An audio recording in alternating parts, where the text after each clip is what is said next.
And like any system of programming, only by removing yourself from it and looking at it from the outside can you truly see it for what it is. You have to step outside the situation in order to look at it as a whole and to understand why things are the way that they are. As blacks in the States, we say things like, "What you mean you ain't black?" Because in our mind, we equate blackness to skin tone, skin color, and identity. Whereas in other parts of the world, there is no black because everybody in the population is the same color.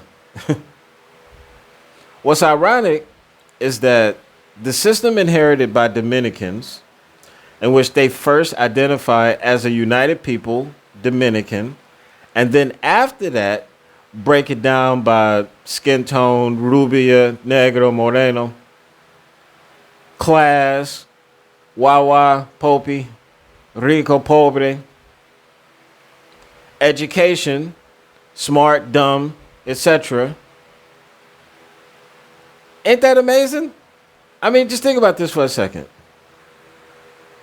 What if black people didn't have to call ourselves black at all? What if we could just say Americans? What if when it's time to do the national anthem and everybody takes off the hat and stands, that was like that all the time? All Americans stand.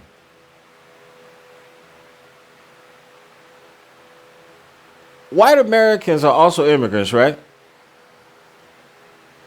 Many of their ancestors came from Italy, Ireland, England. America also has many Jewish people, Asian people, Indian people. I mean, after 250 years, America still hasn't figured out that all the people born under her skies, and also those who come here to live and make a life for themselves, do it the right way, shouldn't have to be burdened with these labels. Black American, Indian American, Chinese American. What the fuck? Especially blacks whose free labor was the spine on which America was built. Let's just keep it real. It's frustrating for me to hear black people talk down on Dominicans on this topic because we are very similar as far as our cultures go. Black Americans and Dominicans love many of the same things. So, Chris, speak a little on the similarities between the two cultures. That's a good place to take the conversation, because once you move beyond the labels, you start noticing how much overlap actually exists.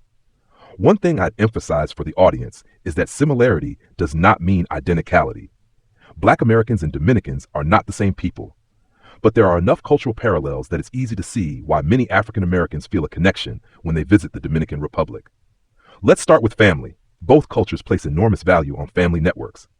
Grandmothers, aunts, cousins, godparents, extended relatives, these relationships tend to remain important throughout life.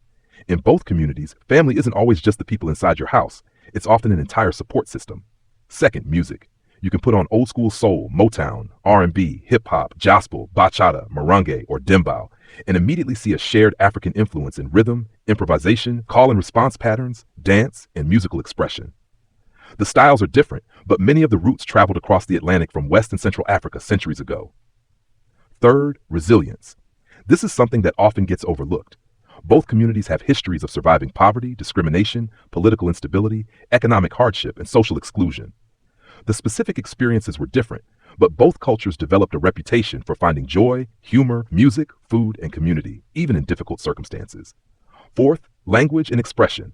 Anybody who has spent time around both groups notices similarities in storytelling. A Dominican telling a story isn't just giving information, he's performing. An African American elder telling a story on the porch isn't just giving information, they're performing. The humor, exaggeration, body language, nicknames, teasing, roasting, and verbal creativity are often remarkably similar. Fifth, sports. Baseball is king in the Dominican Republic. Basketball has historically been king in many Black American communities. But both cultures elevate athletes into cultural heroes. Sports become a pathway to opportunity, status, and community pride. And finally, faith. Whether it's Christianity in African American communities or Catholic and Protestant traditions in the Dominican Republic, faith has historically played a major role in family structure, celebrations, funerals, holidays, and community life. Now, here's the part that often gets lost online. People sometimes talk as if Dominicans and Black Americans are natural enemies. Historically, that's not really true. Most of the tension comes from people applying one country's racial framework to another country's history. An African American might look at a dark-skinned Dominican and say, "How can you not be black?" A Dominican might look back and say, "How can you tell me what I am when you don't know my country's history?" Both are speaking from the racial system they inherited.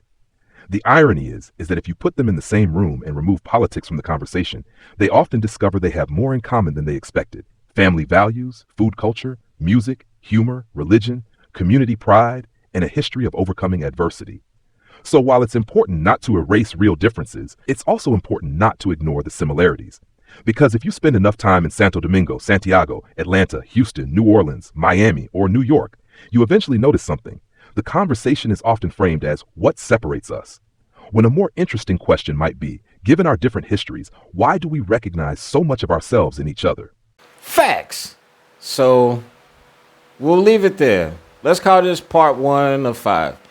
In part 2, we will discuss a different aspect of why Dominicans answer the way that they answer, because I do feel like it's a very, very complex topic which needs to be broken down so that way we can have a better full understanding. Thank y'all so much.